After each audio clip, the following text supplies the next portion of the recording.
Welcome to the Spawn Chunks, episode number 286 for Monday, February 26th, 2024.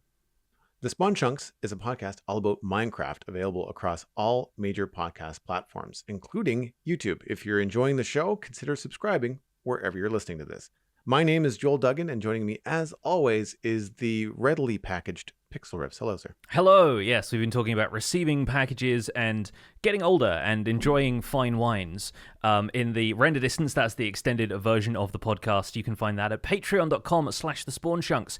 Pledging to support the show at any tier gets you an invite to our Discord and access to an extended pre- and post-show chat every week. So if you're interested in that, head over to Patreon and check it out. You'll also get access to things like our monthly Minecraft Hangouts. The most recent one was recorded on Saturday. That was our February Hangout. That should be live in the Patreon RSS feed already. And you'll also find a quarterly hangout there from a couple of weeks ago where Joel and I went over the behind-the-scenes facts and figures of how the podcast is performing. So if all of that interests you, head over to patreon.com/thespawnchunks. What is new in your Minecraft world this week? A whole lot. I have a second Minecraft world, in fact, a server, which I can finally talk about, even though we'd been playing on it for a couple of weeks, and I've already mentioned some of the stuff that I was working on for it on previous episodes. This is Minecraft SOS, which is a hardcore server with a revival mechanic. It's a lot of the same folks that I've collaborated with in the past on Empires, with a few new friends added into the mix. And each of us starts with a fate coin, which is an item we've modded in, which can be spent to revive a server mate if they die. So it's hardcore, but with a twist, in the sense that we become a gravestone when we die. All of the stuff gets packaged into there in the same way that a gravestone's mod might. And the only thing that can revive us is somebody else arriving with a fate coin and choosing to spend it on us. And if the person doesn't get revived within 24 hours, they are gone for good, and that's the server over for them. So right now the supply of fate coins is limited, and we're still in early games, so there is potential for a few people to die unfortunate deaths, myself included. I'll talk a little bit more about that later. But there are going to be server-wide events which will allow us to earn more fate coins for completing tasks and challenges and that kind of stuff. So it's really fun. We've got a cast of about 14 or 15 of us, I think, total. And this is where I've been preparing to build my terrain extractor inspired by the Solstice 5 short film that I've talked about in previous episodes.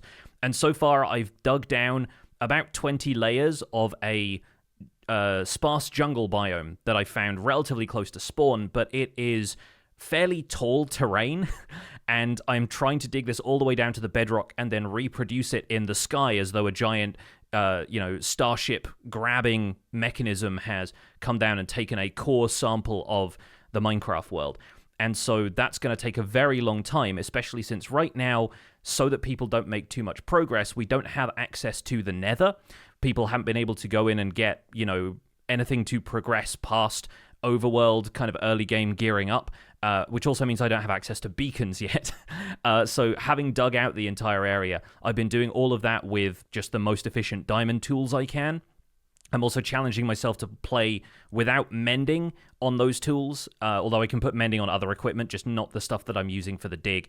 And I'm repairing everything as I go. So I'm having to earn a lot of XP levels and then dump them all into repairing a diamond pickaxe that costs an increasing amount of levels to repair, which has been a fun challenge so far, but I am starting to feel the pinch at this stage now that this circle, which is 128 blocks in diameter, is getting to the point where the entire thing is just solid stone, and it takes more than the full durability of a pickaxe to clear out one layer. So I could really do with a better system than the one I'm currently employing, but it's been a lot of fun so far. Do you have access to bone meal yet? Are you going to do your classic moss mining technique, or do you still want to keep the stone for the use of the chunk being elevated in the sky? I'm probably going to switch to moss mining once I reach deep slate level, and it had occurred to me already that by using moss from the beginning, I could maybe have saved myself a few diamonds because of, a hoe only taking 2 diamonds versus 3 for a pickaxe, right? But ultimately, getting diamonds is not going to be a huge issue, and I did want to keep as many of these resources as possible. not the least because I can also give them out to other people who might want to do some building with stone or terraforming on the server, and I'm now getting down to the part where I'm getting decorative stone types as well, so we'll see how that goes. But for now, I haven't envisioned exactly in my head how much stone I'm going to need to rebuild the exterior of this thing. I am, of course, not going to fill it in with a full set of terrain because that's just going to take forever, but I'm going to do the outline of everything and the kind of the walls of everything, light up the interior, and possibly even build a base inside of it if I have time. So yeah, right now I'm just collecting the raw material, and I'll probably switch to moss once I've got a decent amount of deep slate, and then after that, who knows? Because I'm not entirely certain what is underneath this chunk of terrain, and it's much bigger than a chunk, obviously, in Minecraft terms. But this large area that I've dug out is, it's getting getting a little intimidating. But I'm pressing on. I was about to say that's a cool space in the air once you start to recreate the core sample, as you were saying, to have kind of like carte blanche on where you want to put little farms. Tree farm, or stone generator, like whatever it is that you might need to facilitate more of what you're doing, bamboo for scaffolding, like that kind of thing. You could hide them all and not have the surrounding countryside need to be littered with stuff, that you need to complete the build. You could hide it all inside of the thing, kind of like how Leggo does, where they kind of hide stuff inside the builds that you don't need to see, that kind of thing. That could be very, very cool. So with regards to the server restrictions, that's just like a community decision, or is it there's actually a mod in place that just does not allow the nether to be accessible? Oh, it's definitely a community decision. We sort of came together at the beginning when we had basically 2 weeks on the server to prepare our first episodes before we all launched this weekend, and the idea was that we didn't want anybody to go ahead and rush progression and make tons of progress before anybody else did, because everyone has different projects, different people are able to commit different amounts of time to what they can do, and we didn't want to open up the nether and have somebody go out to the end, beat the dragon, get a light trail ready, and be flying around before people had built their starter houses. Like, I've spent a lot of time on this server so far purely because I knew I was going to be digging out this large area, and if I'd had the choice by this point, I probably would have cracked and got myself a beacon, but I simply can't do that. And it means that I'm spending a little bit more time just kind of hanging around. I'm fishing in the river for experience instead of going to mine for quartz or whatever. And yeah, we're taking things a little slower, which is nice. But the nether is going to be opening up this week, along with the first event that's going to allow us to earn some fate coins. And I think it's going to feel like a different server at that point, because these restrictions are slowly going to lift.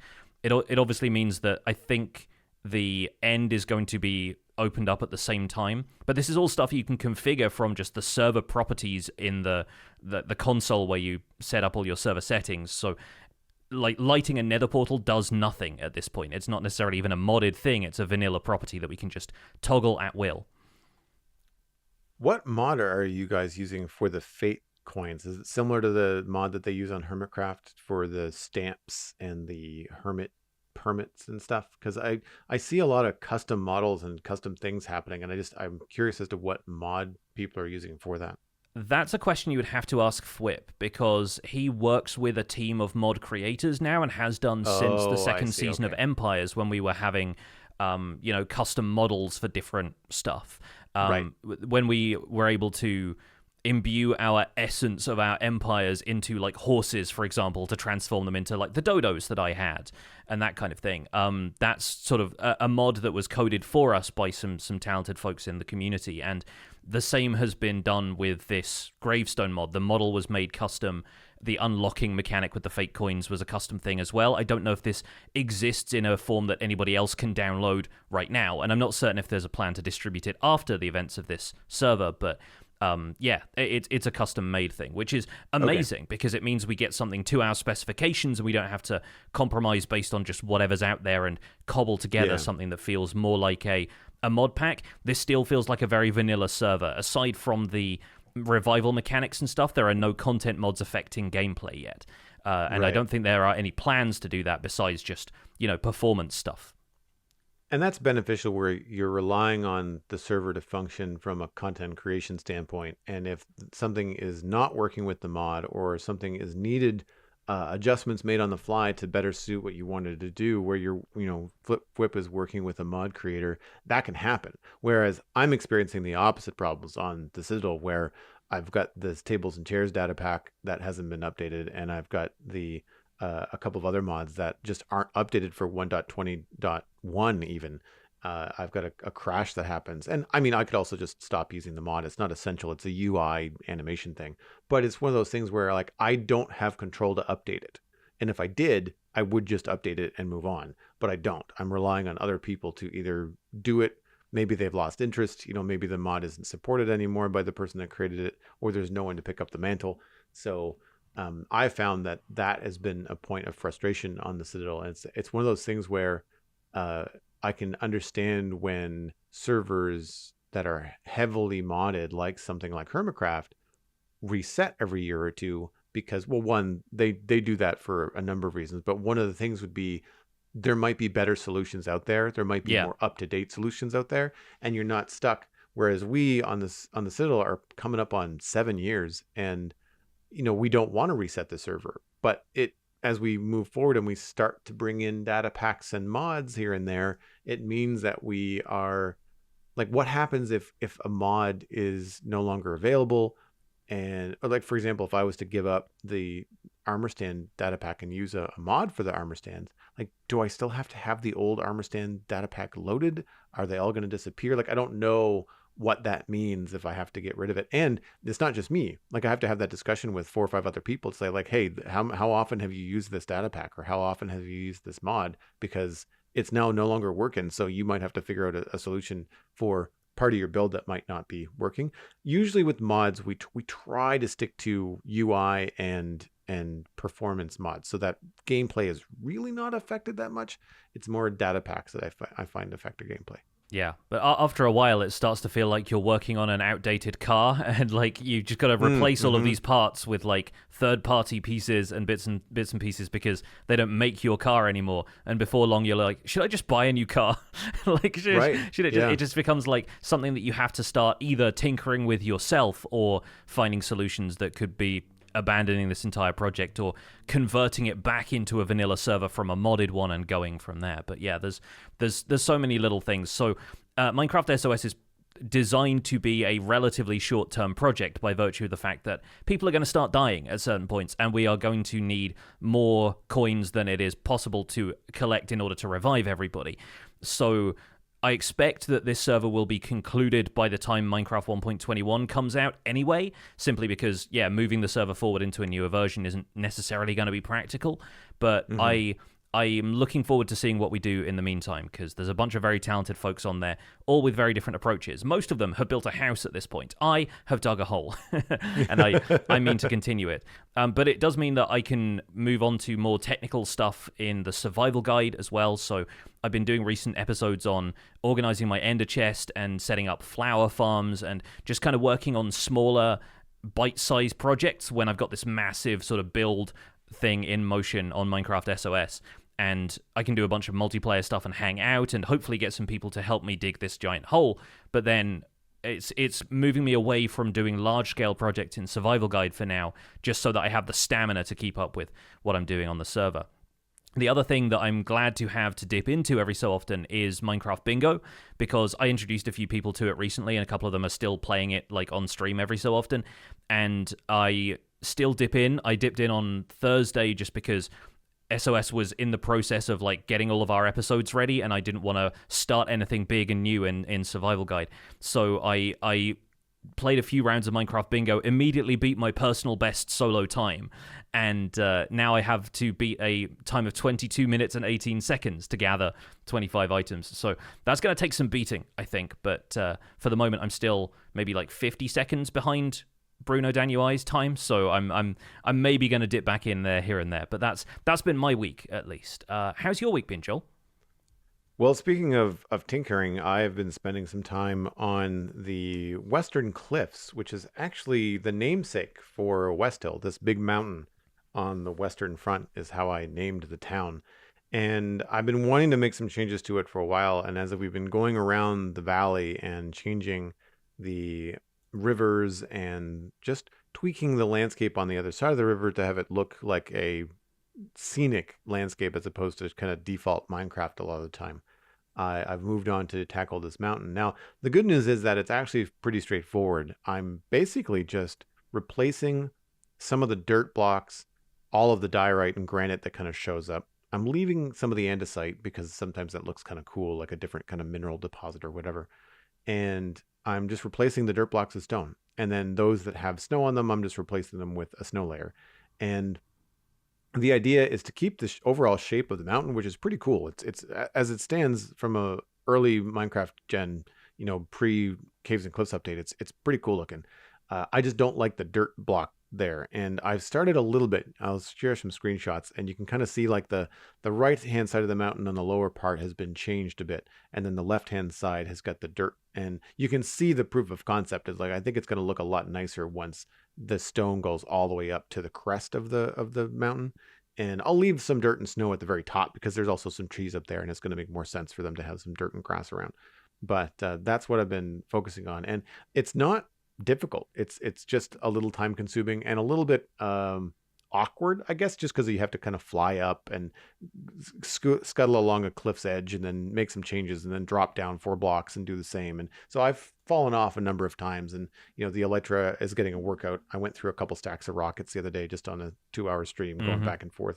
But it's easy and fun, and I'm enjoying the quick progression of it all compared to the step-by-step process of like slowly sculpting a river, being underwater and floating around all the time. And it's also nice that this is something that you see prominently in most screenshots. When you face that direction, it shows up. So it's going to be nice to have that looking the way that I want.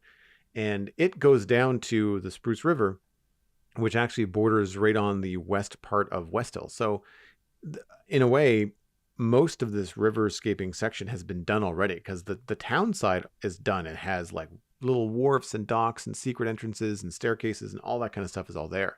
I'm just going along and doing the cliff side of things, which is, again, very straightforward. There's a couple of spots underneath the mansion that need some landscaping, that kind of thing. And I'll get to those when I have a chance. But right now, I'm trying to not make a ton more work for myself because I am trying to wrap up Westill. And so the idea here is to keep the landscaping and the cliffscaping as simple as possible, with the exception of any spot that feels special. So if you get down to the bottom of a grand staircase and there's like a little secret dock there, I'm probably going to take some time with whatever river plants are there, whatever cliff decoration. Maybe I'll work in a little bit of tuff, maybe a little extra andesite or gravel, or just something to make it look like, okay, a player might stand here and look at this cliff. I don't want it to be 1,400 blocks of just stone. And so that's what I'm doing right now, is I'm working along that side. And I tried to use snow blocks across the top of it to replace the nice texture that you get when you put snow on top of a grass block. You get that side snow texture that's pixelated, whereas stone, you just get like a cake. You just get like a layer of snow icing, and it doesn't go into the stone at all. And I think I might download a texture pack from Vanilla Tweaks that actually gives you snow texture on the side of whatever block you put it on. Yeah. And I'm going to try and do that because I think I like that better, because snow blocks don't look good. It looks really cubic and disjointed. And for now, I'm just putting the snow layer, and that looks much better. So I'll let that go. And as I said, I'll leave the grass at the top. And of course, that will be covered with snow and have those snowy sides. So that will be something that will be in the end result as well. Yeah, that texture blending kind of approach, I think, is something that I sort of wish Minecraft did more by default. I sort of understand why they don't, but like the snowy grass thing does really add to snowy mountains like that. And naturally, the mountains that generate with snow on them, typically like the frozen peaks and that kind of thing, they look good just by virtue of how the snow sort of generates in larger drifts and everything. But you sort of can't emulate that on a smaller scale. And if you're just putting one snow block on top of everything instead of doing more sculpting work with the snow, naturally it's going to look a little bit off. So yeah, I can see where you're coming from with that.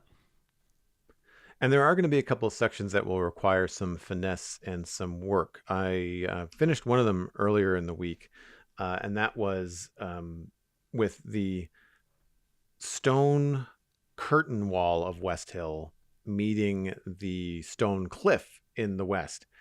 They're essentially made of the same material. So I had to do something to try and separate the stone wall from the stone cliff. And so there's a little bit of grass on the top of it, and I kind of pulled that down. I added in some mangrove roots. I did a custom spruce tree, which I mean, I don't say I cheated. I really like the technique of growing a basic spruce tree and then like bending the bottom and the top of it, and that's your custom tree. It saves you a lot of time, and it still looks very much like every other tree in the area. It doesn't look like a standalone weird offshoot. And so this was a lot of fun. It took a lot of time to sculpt everything and get it to work right, but I really like how it separates the town from the cliff. And what I'm trying to do is blend the town into the area. So from right to left in the screenshots, there's obviously the Western Bridge Towers, then there's the custom tree, custom landscape stuff, and then there's the gray cliffs, but there's deep slate and some tuff, and I've got some stone slabs in there with the stone to try and smooth it out a little bit, make it look a little bit more unique.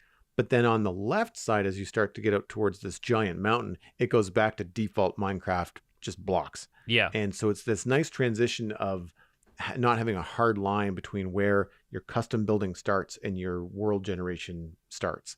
And so I'm going to be using that in a couple of different places around, because I think it's going to be quite useful to, again, keep the work that I'm doing to a minimal, if I can at all possible, because the more stuff I try to tweak, the more time it's going to take to finish this area. And I'm pushing on 3.5 years now, and I'd like to wrap it up. But something that someone said in Twitch this weekend really stuck with me.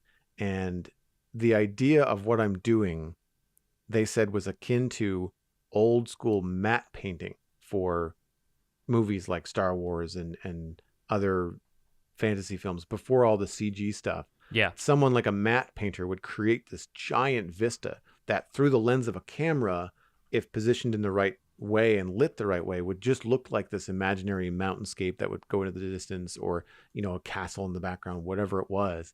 And they're right. That's essentially what I'm doing, is that I want the experience of being in West Hill, even when you look at the kind of like render distance of the mountain or things that are fading into the distance. I want it to feel like it's all part of one experience. And these subtle tweaks where I'm not redoing the countryside, but I'm just kind of tweaking it so it doesn't look too default, and it doesn't look like it's got weird patches of brown that don't make any sense. Like that kind of stuff that I hide with trees or whatever, I really feel like has that matte painting vibe to it. And I thought it was a great analogy that people might be able to apply to their build. So if you're looking at your build and you're thinking like, I like what I've done, but it just doesn't feel right, then look behind it, like look beyond it and see like, oh, well, maybe it's this weird floating dirt pillar that I should probably get rid of that's taking my eye away from what I really want to look at. So it's a fun way to look at things. Yeah, definitely. I advocate for taking an approach from other media, like I've been talking about using video game environment design in some of the stuff that I do. But yeah, looking at techniques from film and using that to guide the viewpoint of somebody exploring, say, a town like West Hill, I think is a really smart thing to do. So yeah, definitely worth investigating a little bit in your own time, I think. Well, we have a light news week, but there are a few things to share. There is no snapshot this week. Sliced Lime confirmed on Twitter on February 21st that there was no snapshot this week. Quote, due to some technical issues earlier this week, we are not releasing a snapshot for Minecraft Java Edition today. The issues have since been resolved, and you can expect snapshots for 1.20.5 to resume next week, barring any unforeseen circumstances. That would be this week coming, so we can hopefully expect a new snapshot this Wednesday. In the meantime, in Bedrock Edition news, add-ons have arrived in the Minecraft Marketplace. This was published on Minecraft.net on February 20th, 2024, concurrent with the Minecraft Marketplace add-ons being launched. Add-ons allow Bedrock Edition players to add new blocks, mobs, items, recipes, and other content to both your existing worlds and new ones, including new designs, adventures, and game mechanics. The article on Minecraft.net goes on to highlight a bunch of free add-ons that are being made available to players as part of the launch, with free and premium content available alongside them. These include things like furniture packs, additional pets, and one add-on that adds over 100 additional wool blocks. Add-ons have been available to Bedrock Edition players for a while, but for players not based on PC, they were only available in specific world downloads from the Minecraft Marketplace, and with this release, it's possible to bring add-ons into any world you like, effectively making them Bedrock's equivalent of mods. So once again, that's at Minecraft.net. We'll have a link in our show notes if you want to investigate further, but if you're a Bedrock Edition player, you'll also find add-ons now available in the Minecraft Marketplace. I think more customization for Bedrock players is a great thing. Yeah, absolutely. Like, the diversity of the modded community is one of the things that was acknowledged as being crucial to Minecraft's early development, and the fact that the game didn't have a whole lot of features, but people were already modding them in, and the game sort of grew to match the enthusiasm for certain types of content. And of course, we can point to a variety of examples of how player-created mods ended up as features in the game, like pistons and horses and that kind of stuff. So I think there is definitely a very positive impact that stuff like this can have on player creativity and then developer creativity springboarding off of that. I obviously wanted to correct a little bit of an assumption that players outside of the Bedrock community have made, is that add-ons are somehow a new thing. They aren't. They've been around for over 4 years now, and if you go back and watch previous, say, like Minecraft live presentations, when they're talking about developing a mob using Blockbench or, you know, adding in stuff like that, a lot of the time they're talking about Bedrock creator tools, and the people who create for the Minecraft Marketplace have been using those tools and adding add-ons into preset maps. But that was the only way you could get hold of them before this, especially if you were a console player. So effectively, yeah, this is the first time that a casual Bedrock Edition player on any platform, you know, you're playing on Xbox, you're playing on PlayStation, you can assemble what is effectively your own mod pack. And honestly, in the under the hood sense, this must be quite a technical feat, because if you consider that the way Bedrock Edition is set up, your Xbox account friends can just join you if you're playing online and your world is open to your friends. So on a pretty casual basis, players can be hopping in and out of worlds that are going to look very different to vanilla. They're going to have all of these extra furniture packs added in and like other monsters to fight and that kind of stuff. And presumably they don't have to have purchased and own the same add-ons to do that. So you can really broaden the experience if you just have friends who've downloaded 1 or 2 add-ons here and there and have put them into their own worlds that you can join. So yeah, really excited for what this means for the Bedrock player community, definitely. And I mean, the creativity here is just going to go through the roof, because rather than having to dedicate, you know, a world to an entire map or mod pack or add-on pack, if you just saw one add-on, like, you know, you wanted to add a little bit of wool, or you wanted to add a new thing, a new block, or a different way of light, maybe there's an add-on for lanterns that hang on walls instead of just ceilings, like just little things like that could be something that you could slowly start to add to your world and kind of unlock your creativity. Or, and we've mentioned this before, that a lot of content creators on YouTube are playing on Java. Not all, but there's a good chunk. And a lot of the times when they're using cool custom data packs or mods, that is something that's not accessible for Bedrock players, or wasn't. So now you might see some Bedrock add-on authors creating things that they see in Java and allowing Bedrock players to then emulate their favorite creators, be creative in their own worlds, and try to do new things with these add-ons. I think it's a great change. I'm hoping that they'll have more descriptive and inventive names than better insert block name here or game feature plus. So descriptive, unique names are your friend, I think, if you want your add-on to get attention and be valued and maybe even become, like you said, synonymous with a potential new game feature. Like if something gets added and it's quippy, it's well thought out. I think the thing that most people glaze over with add-ons or mods, and something that I find that I have to wade through when I'm looking for a new mod or a new data pack, is that I don't want a make easy button. it's one thing to add a new block to the game or add new texture, but if it's changing an existing game feature to quote unquote make it better, which is I think why a lot of these like mods and add-ons get that name, is that the ones that I find appealing are the ones that have taken the time to think about, like, what's the Minecraft experience like? What kind of development would make this fun and work well within the existing kind of gameplay rules, air quotes, that Minecraft has? And the ones that play the best in that space are the most fun mods to use, because they don't feel like just a make win button, right? At some point, some mods you're just like, well, this is just creative mode. Like, why would if I'm going to uninstall this mod that gives me all these blocks for next to no cost, next to no time investment, then I'll just play creative. Like, I don't need this in survival. And I think there's a balance there that has to be struck. But that said, one of the things that we have on the Citadel, which I find very, very helpful, is just like small crafting recipe tweaks. Things like being able to add wood to the stone cutter, which is not a vanilla thing. It's not how it's intended to be used at all, but it allows us to craft wood and get trapdoors and increase a little bit of a yield here and there very easily on the server. And for a bunch of busy adults, that's important. And for Bedrock, which is probably mostly younger players, again, you've got homework and soccer practice and other things that you need to do. And if you've got a couple of small tweaks that you can add with add-ons that make your playing experience either more efficient or more fun, or allows you to do more without really changing the spirit of the game and what you're trying to do, I think it's a great thing. Yeah. Yeah, and I expect add-on creators are going to have to tread fairly lightly to begin with, on account of like compatibility issues between mods making some worlds unplayable for Java Edition players in the past, and having to sort of curate the mods that you're using in a way that makes it possible to run the world in the first place. I assume add-ons are going to be much more tightly regulated before they're available on the Minecraft marketplace, just to make sure that they don't, like, effectively crash a world with how much memory they take up or something like that. But aside from a couple of players who will inevitably just add in everything that they possibly can just to see what stuff they can play around with, I do think that the people who've been doing this have been doing this for a while, and there's an art to it at this point. So hopefully it won't cause too many issues and will be a really fun way for Bedrock players to have a new experience.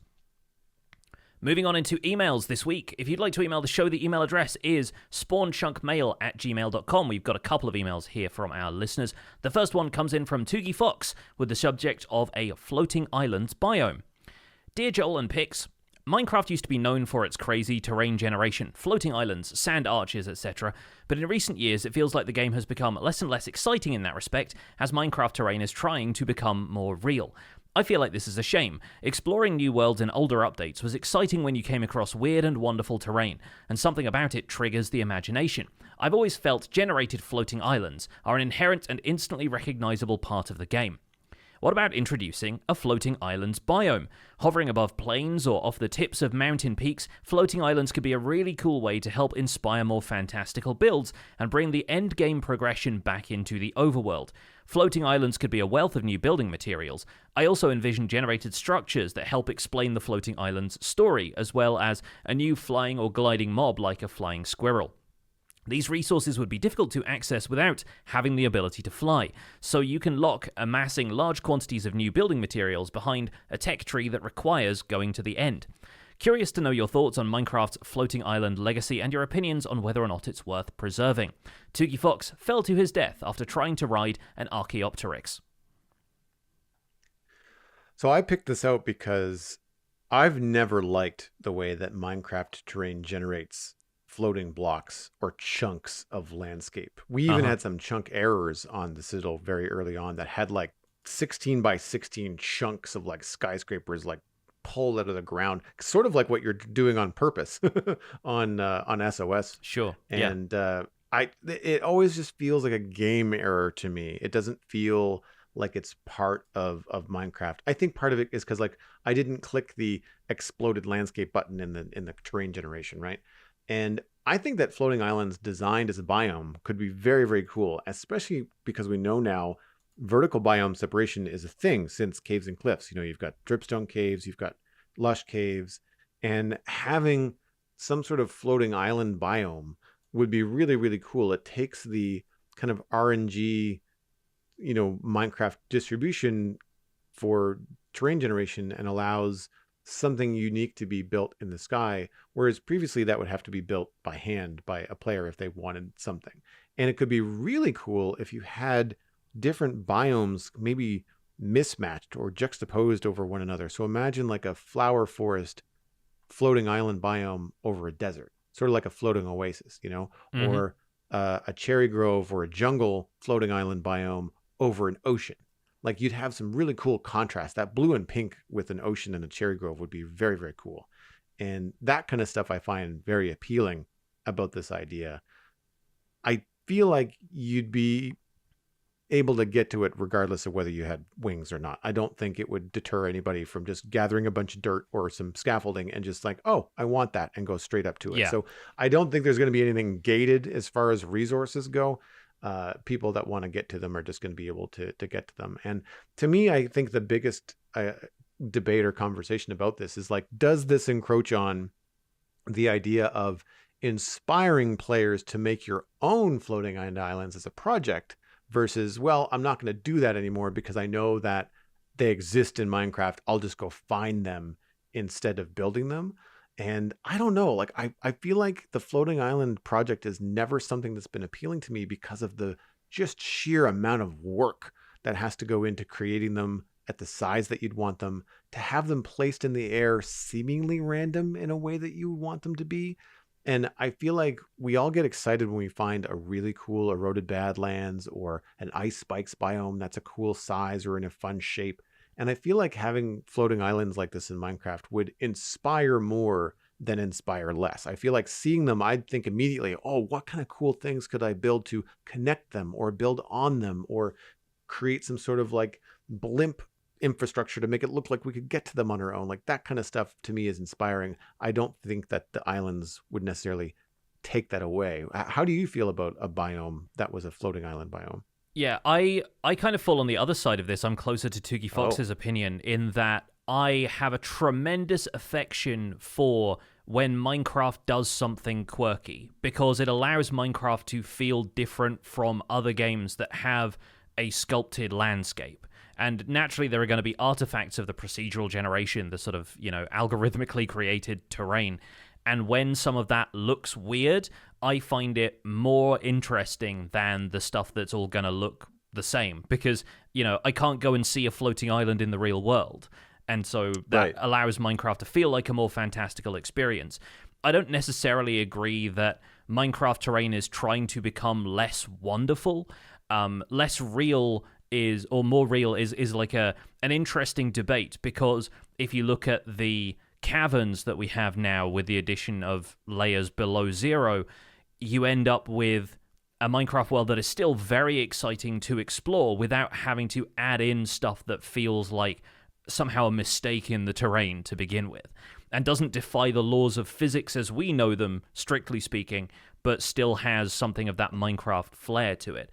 Floating islands are, I think, something that is fun as a player-led project, and when I've seen them implemented in mods in the past, every so often they feel very deliberate and sculpted, and it feels more like a structure than it does a biome in itself. Then it feels like terrain that has like a unique, set of properties to it, and feels like it couldn't have generated, more uniquely. I think there's a lot to be said for the Minecraft team embracing that idea and bringing their existing approach to terrain to something like a floating island for it to really feel like part of the game. And I don't see many mods handling that stuff super well these days. Having built a floating island, I think it's fun, and I don't think that having floating islands in the game would necessarily put me off building my own, in the same sense that having hills in the game previously didn't put me off building a mountain. And having really cool landscapes as of Minecraft 1.18 doesn't necessarily put people off terraforming.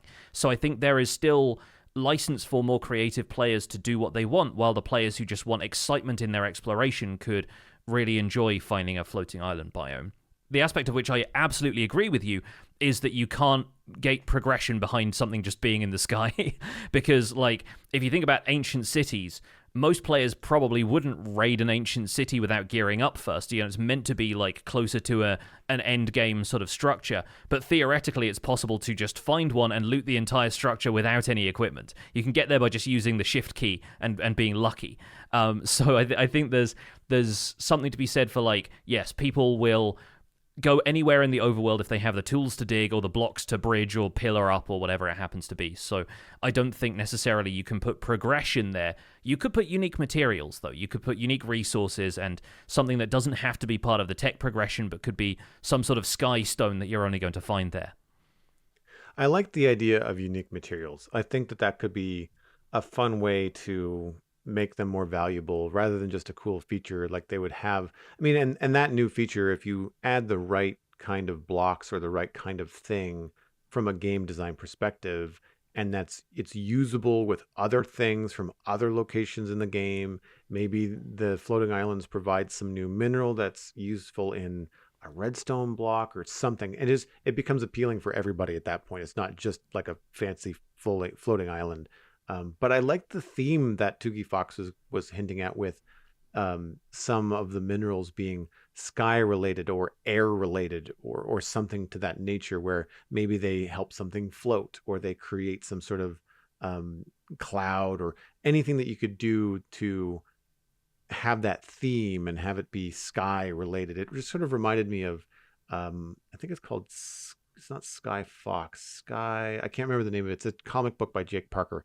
And it has like zeppelins and everything's in the air. All of the culture for this world that he built is all in the air above the clouds. You know, whales with saddles on them, like all kinds of crazy stuff, right? Skyheart, thank you, Jumbo Sale, in our live chat. Appreciate that. Yeah, great novel. I encourage people to check it out.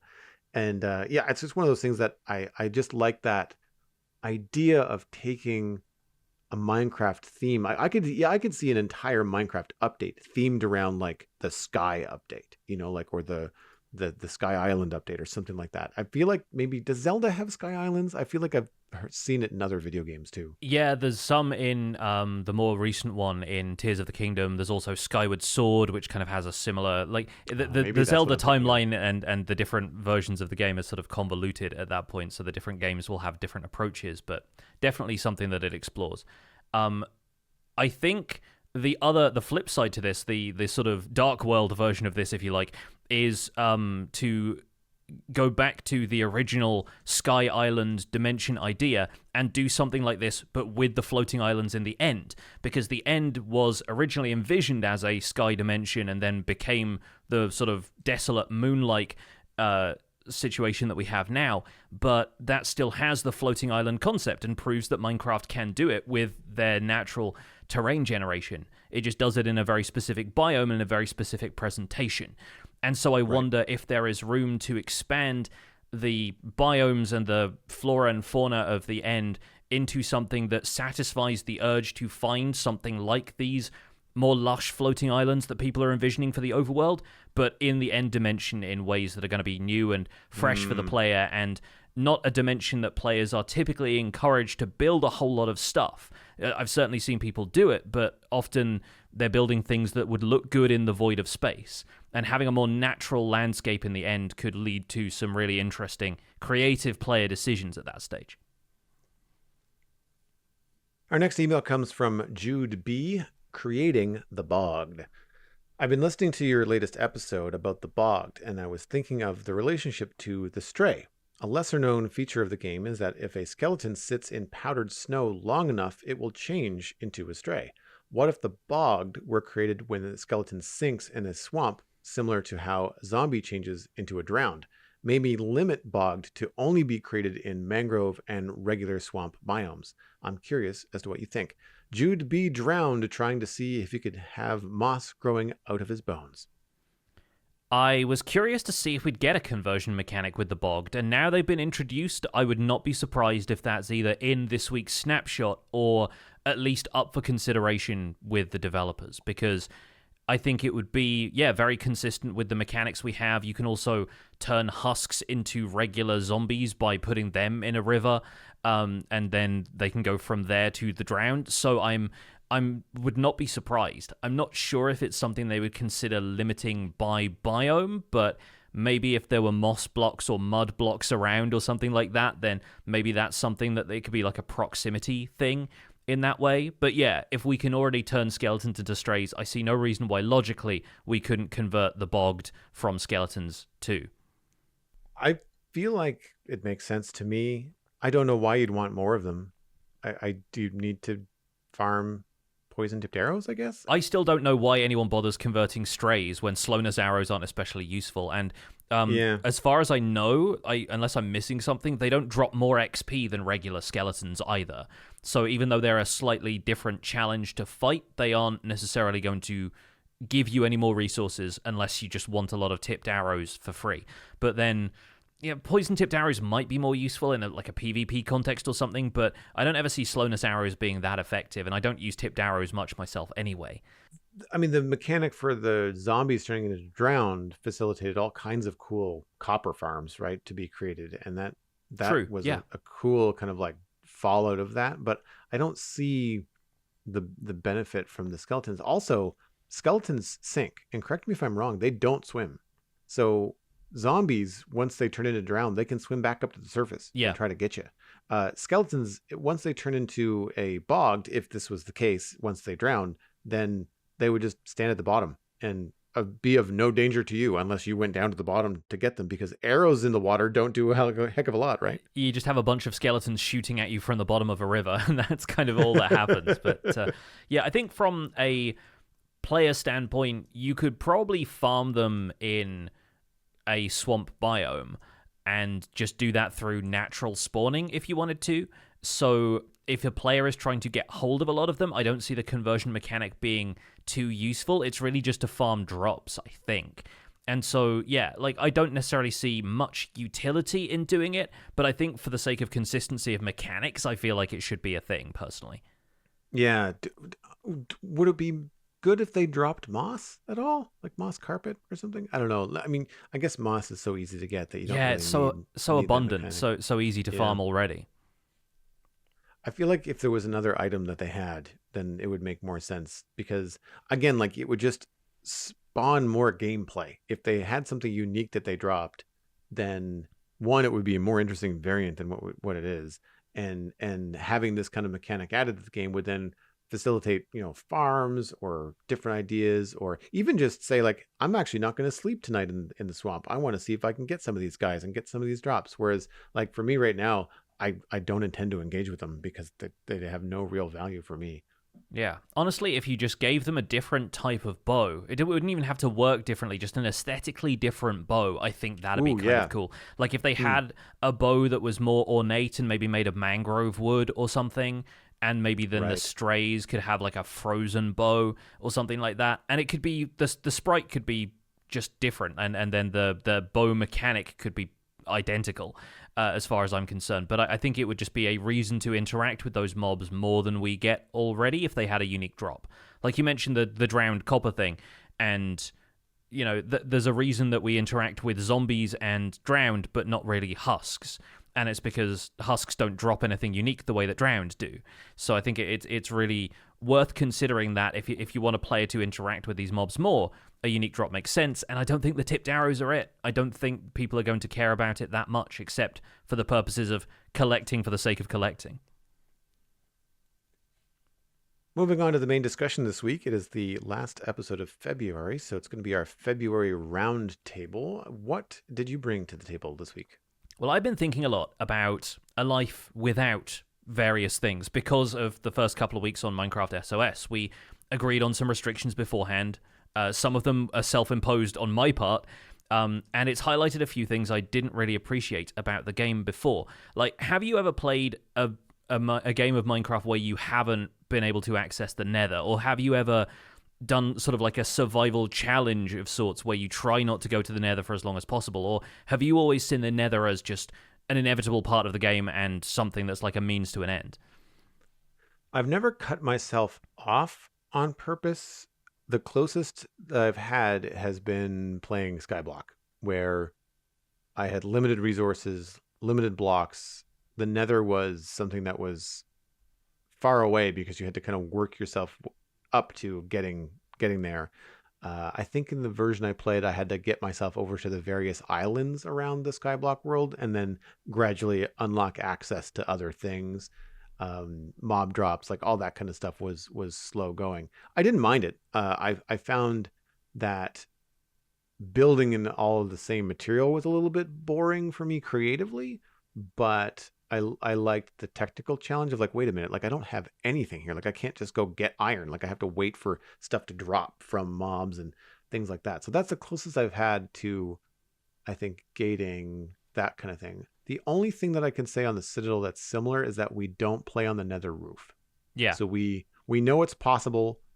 We're in an older seed. Like the seed is circa 1.12. So like there's lots of spaces on the roof to get up there to find like a hole to work your way through once you break the bedrock. But we just decided not to do it because it just felt, well, I'll say too easy to get super high rate farms that are, there's no gas spawning. You don't have to worry about anything like that. As long as you're building in the right area above the Nether, then you're fine. And so I feel like that's the one restriction that we have on the Citadel. Yeah. Well, on Minecraft SOS, we have effectively switched off the Nether, and so progression has been limited, and it's surprising the amount of stuff that it is still possible to do even without access to the Nether dimension. So, like, it's still possible, for example, for us to find the stronghold, which is something that you consider part of gameplay progression, right? But we could stumble upon it while caving. We couldn't do anything about it once we were there, but it's also a matter of the world seed having generated them in specific places. So if we had the map on chunk base or whatever, we could go specifically to the stronghold. And I think that's an interesting facet of this, is that, you know, while some resources and other bits and pieces are locked behind the Nether, like nobody can build with crimson or warped wood yet until we've been to the Nether and been able to acquire some of that. It's still very possible to play a substantial chunk of the game without it. And that led to a couple of decisions that I made quite early that I then sort of walked back on a little bit because of the nature of this server. Like, I thought, right, I want to cure zombie villagers immediately so that I can get access to diamond tools that I can buy from a toolsmith so that I can do this dig and not have to worry as much about finding fresh diamonds every time. And then I realized that the only way it was possible for me to cure a zombie villager without access to my own potion brewing was either to explore to the extent that I could find an igloo with a villager trapped underneath it and find that igloo basement room that has the brewing stand and a couple of ingredients for zombie curing there already. Or I could try to trap a witch, and witches will sometimes throw splash potions of weakness instead of the harming potions and poison and slowness that they typically throw. So that's how often people in Skyblock will kind of skip the progression of going to the Nether in order to cure villagers and get that stuff going. But I realized that I was trying to imagine doing this on a hardcore server when I would need to be revived if I got killed, and there was every chance that a witch was just gonna, you know, double splash me with poison and then harming and kill me. So I decided not to go for that right away. Coward that I am, and wait for the Nether to open up this week. But even that thought process led me to a surprise at how many mechanics you can still find loopholes for. The other side of it, though, was how many redstone contraptions are still possible, but it highlighted how much I rely on observers in modern gameplay, because observers have to be crafted with quartz. And comparators, the same. You need raw quartz in order to do that, so it's not something I can just buy from a stonemason villager from a regular village. And so without the Nether, it's been a really interesting challenge, and not one that I would consider like a challenge format that you could really impose on people in the same way that you could do Nether survival challenges after 1.16 or Skyblock or Superflat or something like that, but or peaceful mode challenges even. But living without the Nether is such a strange state of being because I consider it such a fundamental part of Minecraft now. I even started my base initially around a ruined Nether portal that I found in this jungle biome, and this nether portal has just been a monolith. It's been an artifact. It's not been something that I can turn into a functional gateway until much later. So that was one of those things. The other thing being we have eliminated Totems of Undying from the Evoker loot table because it makes hardcore Minecraft feel trivial instead of keeping the player feeling vulnerable. And with raid farms, especially in the state that they are, it's easy to be kind of complacent in a hardcore world once you've just got a permanent and easy access to Totems of Undying. So instead, we decided in the early discussions about this server that we should eliminate totems entirely and have hardcore Minecraft be a constant concern. You can't get sloppy. And my first death on the server has already happened in my first episode. I died in lava purely down to my concentration being elsewhere. I was digging out a layer of stone. I'd heard the lava a couple of times when I walked over it, but I knocked down a block in front of me, which led to a hole that was already there. And I just dropped into a 1-block hole and fell into a 1-block deep lava lake and died. And so somebody had to come and revive me. And that experience really highlighted how important it is to be aware of your surroundings and the fact that I'm digging out this enormous area where at this point the walls of the dig have got to the point where if I drop from the highest point of them, I'm probably going to be dead. If not, then probably on half a heart of health or something like that. And so it really highlights the need for concentration and to not get sloppy in gameplay. The only minor thing I've added onto that myself is the notion of digging out this area without mending. And that, for me, recontextualizes XP levels because it feels like they are in constant use. Once you've got past the early game and got your enchanted tools set up, you sort of reach the mid-game, I feel like, when you get hold of something like mending. And once you have mending applied to all of your tools, those are your tools for life unless something happens like you fall in lava and lose your stuff, or fall in the void in the end, or anything like that. And the level system really feels unimportant for anything other than renaming stuff. Like in the survival guide, I recently renamed my shulker boxes for use in the ender chest, and that was the first time in a while that I spent 16 levels on anything. And maybe name tags might do it, or maybe renaming items for item filters might do it, but I feel like XP levels after a certain stage, once you've got mending on all of your tools and equipment, really doesn't... XP levels affect the game barely at all, to the extent where you can get people AFKing at farms just so they reach a milestone amount of levels, but it doesn't lead to any kind of reward at that stage other than a sense of satisfaction that you've done it. And so I sort of leave this conversation, maybe putting this out to you or to the audience, what else could XP levels ultimately be used for once mending effectively renders them obsolete? Because that's something that I'm now finding a more interesting plate to spin in my current survival progression on Minecraft SOS. I'm finding it necessary to manage my XP levels in a way that I haven't had to think about since 1.9 introduced mending as an enchantment. That's something that I remember being concerned about when I was playing Skyblock, was the number of levels I had, wanting to use them for, I don't think I even had enchanting in that playthrough, but knowing that I was going to need them for other things.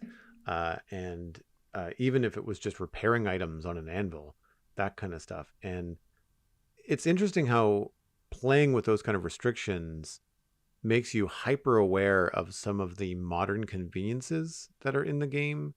And it makes you think about the changes that were made and why they were made. Like looking at something like mending and going back to a world before mending was in the game, I imagine there was just some, I guess, consensus at Mojang to say, like, look, there's something about this process of having to retire tools or repairing tools, or eventually they just get too expensive, that is just, it doesn't feel good. Like, it doesn't feel good as a player. And so we want to change that. And in that process, it just becomes this immediate default for so many players in the game to think, well, like, the first thing I want to do on this tool, now that I have my Fortune 3 or my Unbreaking 3, like whatever the stats are that are your favorite pickaxe, the next thing that you want is mending, so that you never lose that if at all possible, or you don't have to try and recreate it another time, because sometimes getting those enchantments the old-fashioned way are difficult in terms of what you roll, on an enchanting table to try and get them. I remember those days before having a villager trading hall and just having to use the enchanting table, and I don't miss them. Mm-hmm. I will more than happily collect a ton of emeralds and go to my villager trading hall that doesn't have like zombie cured trades. Like sometimes the mending book is 36 emeralds. I don't care. I want one. Yeah. It's worth the emerald grind to have one on a tool that you don't want to lose, especially now that we've got like netherite tools that are lava proof. Like there's all that stuff that I think, I don't want to say makes the game too easy, but there are certain modern conveniences in present day Minecraft that I certainly miss. And I think it's one of the reasons why I don't like starting over. A lot of it has to do with creatively, I like having access to all the blocks, having spent so much time on the server and been in every biome. Like if I need something, it's either in my inventory or in a storage room somewhere, or I have a short trip. I know right where to go to get it. I had to get a shulker box full of snow blocks yesterday. It took me 20 minutes. Like it was easy.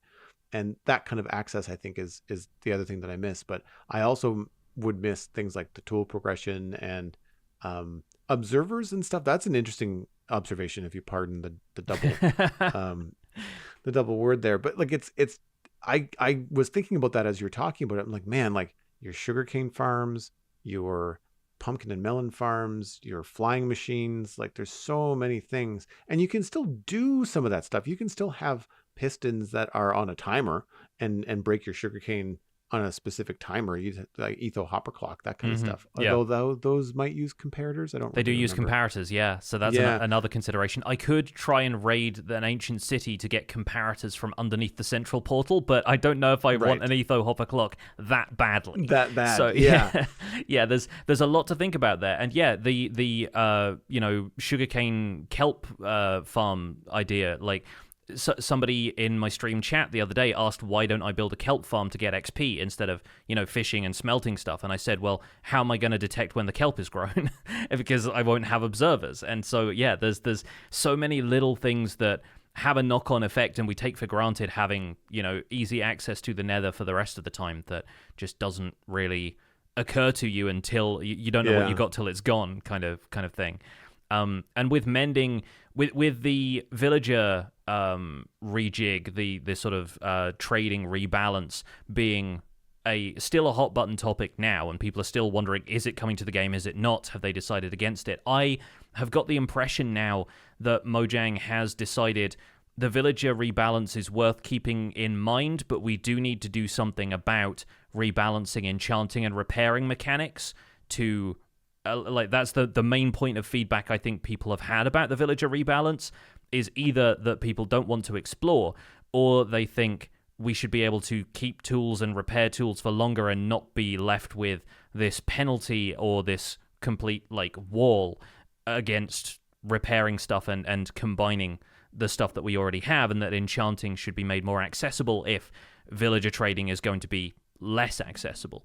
And so I think that's an interesting thing to contrast with the way we did things before mending, because if people are going to be relying less on mending, they have to rely more on enchanting table mechanics and repair mechanics. But if they remove the cap on being able to repair tools with certain amounts of levels, or if they change the amount of levels that you need to use, if it doesn't increase or whatever it happens to be, then projects like what I'm doing right now are going to take on a new meaning in that they're not going to be possible anymore.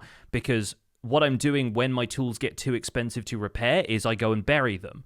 I create a grave marker around the outside of this circle that I'm digging out, and I lay that tool to rest, like we used to do back on the decidedly vanilla server in Season 1, back in Minecraft 1.8, before mending was introduced.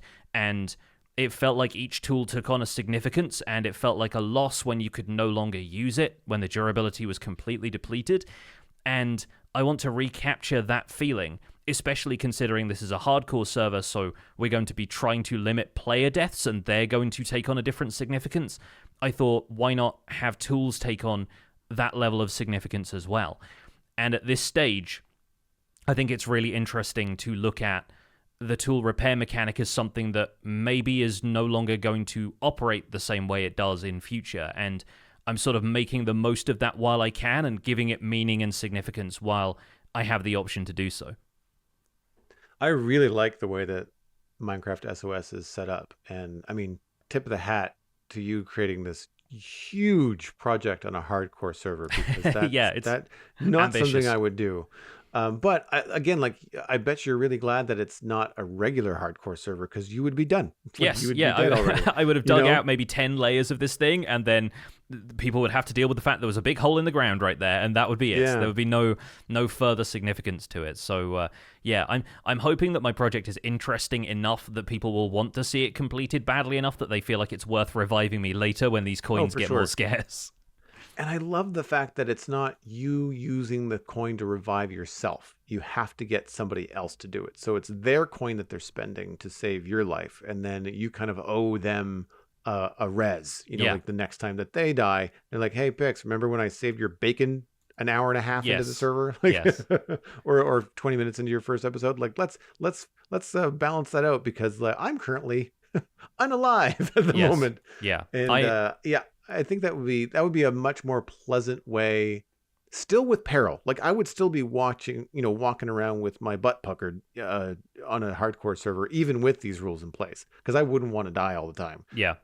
But I think it removes some of the immediate disappointment that would happen with an accident. Like, it's one thing if you're pushing your luck and exploring the deep dark right now is probably not a good idea, but you do it anyway. Well, that's your fault. But like tripping into a lava hole, like that's bad luck. Or like you said, like falling off of a cliff that's just one block too high, and that's the end. Like, that could be really devastating for the kind of creative work, or just looking forward to playing on a server with your friends for a couple months. Like, that would be really hard to take. So I think it's a really cool mechanic.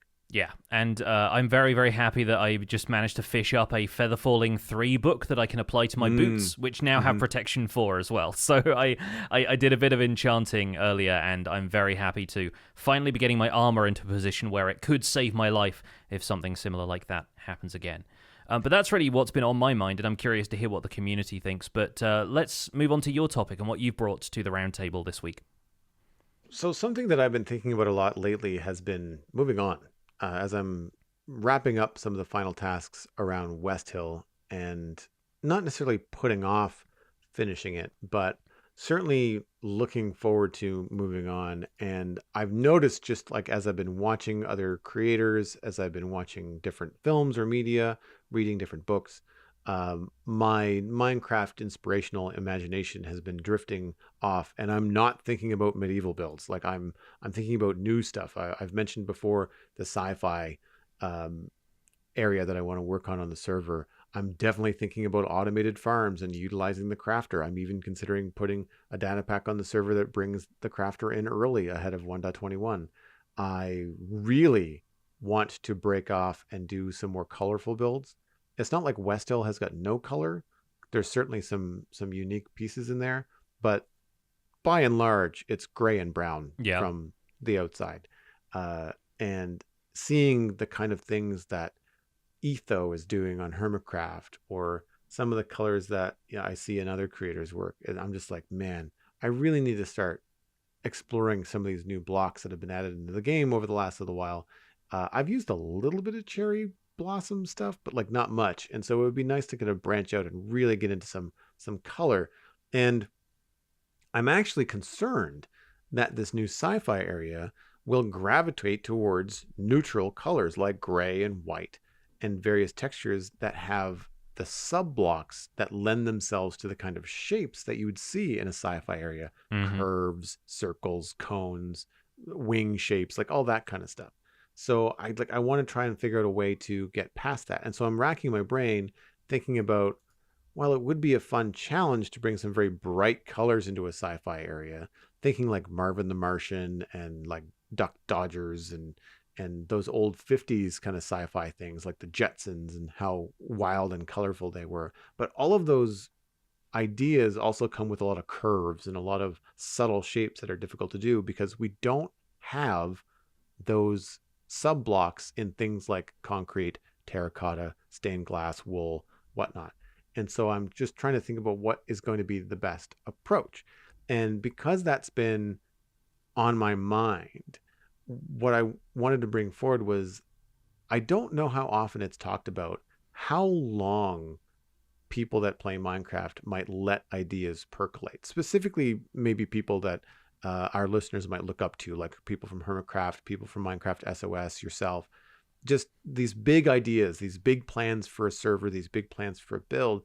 And I think that they end up sitting in people's brains a lot longer than they may talk about on a regular basis, because I've been thinking about the sci-fi area off and on for over a year. Not seriously, because I'm not in it, I'm not working on it, I'm not brainstorming specific builds, but I'm just kind of like shapes and colors, and how is that going to be feasible? Where do I want to put it in the world? How, what kind of biome do I want it to be in? That kind of a thing. And I think letting those ideas percolate is a really good way to not get burnt out on something. So if you jump into something too soon, there's a good chance of maybe you've made a mistake. Maybe you put it in a desert biome and you think, oh man, I really should have put this in a Badlands or something like that. And you get discouraged because you don't want to start over. You don't want to move something. Nothing is more gross in Minecraft than having to tear something down and move it, to a different biome because it might work better.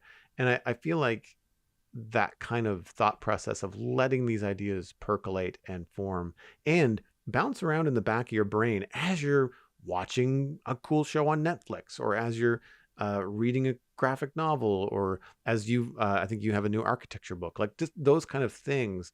Having an idea for a build in the back of your mind and not building it right away in Minecraft, like resisting the urge to jump right into something, I think can really benefit. One of the things that I've seen a fair amount of is a lot of, we'll say, kind of South Asian inspired building in Minecraft, as well as steampunk. And I think a lot of that has to do with recent additions in block palette to the game. So you've got mangrove, you've got cherry wood, you've got the copper and all the different shapes you get with copper. Now, again, came with a lot of sub blocks. So a lot of the more intricate details that you want in something like those build styles are now available, whereas they weren't available as readily before, or you'd have to do a little bit more of a suspension of disbelief to make that look like it's a metal cog on the side of a build. Lightning rods and a bunch of other things create a lot of details that just weren't there before. And sometimes letting that idea percolate when you're either listening to a podcast about Minecraft where there's updates coming and you think, okay, well, I've got this idea, but it's going to be beneficial for me to wait because like the crafter's coming in 1.21. So maybe it's good for me to sit on this idea for now. And I think that letting those ideas percolate can provide some opportunities later for it to go smoother, for it to be a more thought out idea where you've kind of thought about the pros and the cons. Like you've got that list of like, well, if I put my sci-fi area in a mushroom biome, then that's good. I won't have to worry about spawns. I can make some dark areas. But if I want the sci-fi area to have automatic farms, then I can't do mob farms there. I'd have to do it adjacent. So I'd have to make sure that the sci-fi area spans a couple of biomes, right? So there's things like that I think I've been considering, and it's worth, I think, bringing up.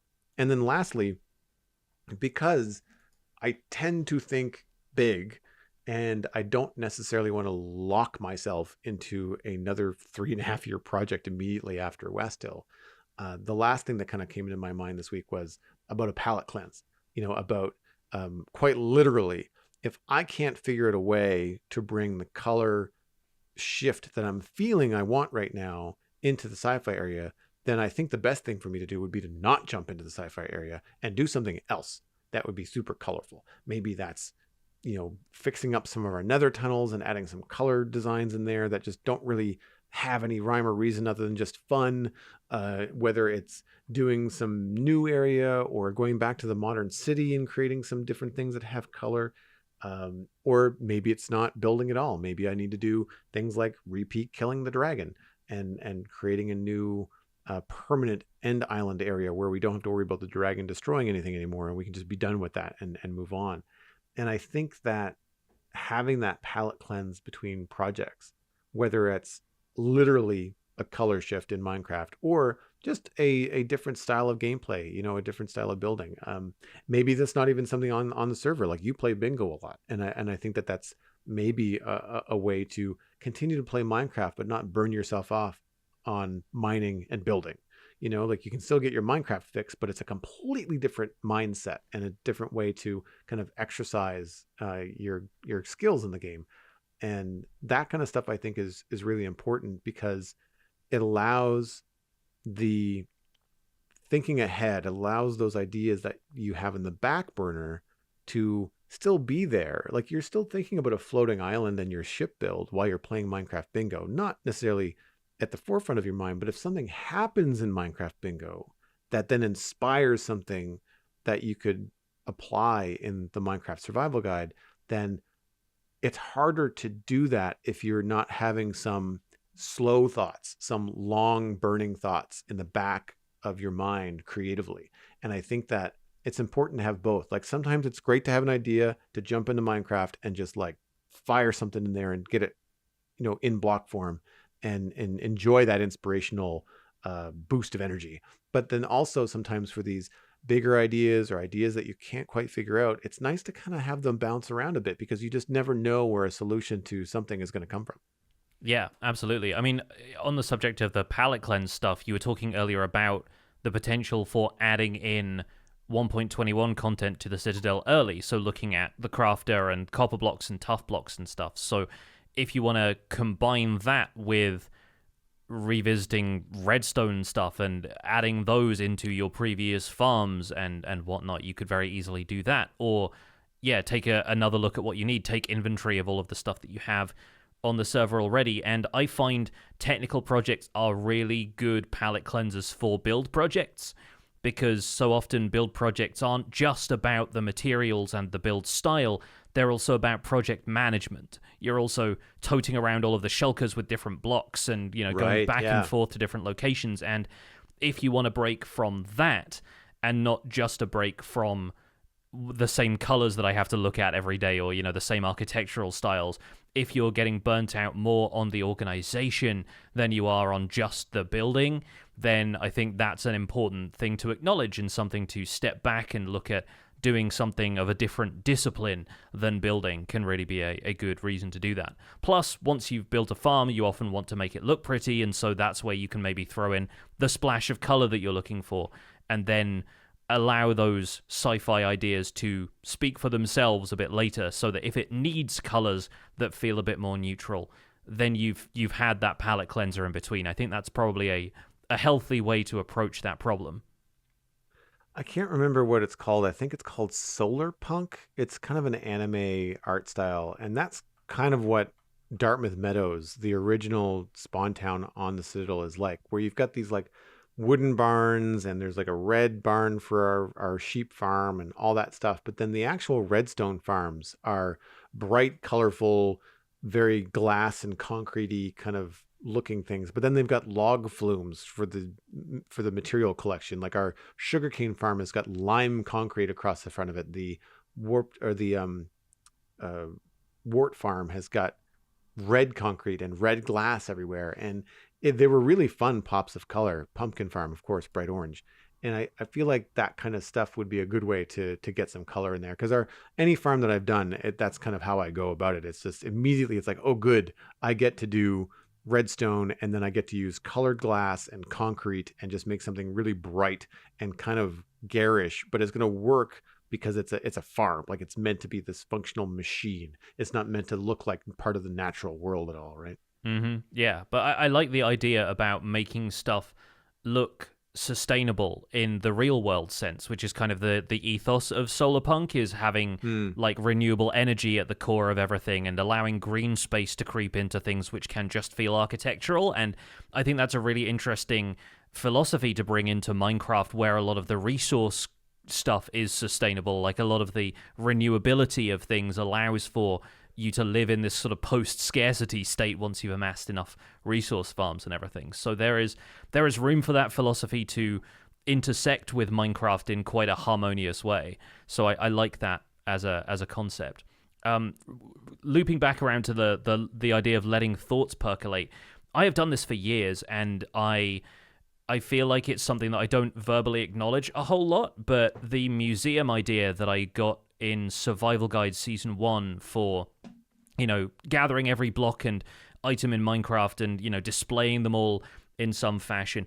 I have been doing that for a while, and it goes back to my Xbox days where I was just kind of curious about what was in the game at that stage, and I was reading the Minecraft wiki, and I had a world where I just had this sort of almost like a cross-section of a museum. I didn't build much of the exterior structure because I was planning out the different rooms, and I ended up just laying out all of the blocks and labeling them with signs and saying, this is, hay bales, and these are bookshelves, and this is andesite, and that kind of thing. So I reuse ideas like that, but after they've had time to sit and percolate, and I've been able to scale them up to what I think is an appropriate size, and experience along the way really helps you adjust your expectations for what is required for huge projects like that, right?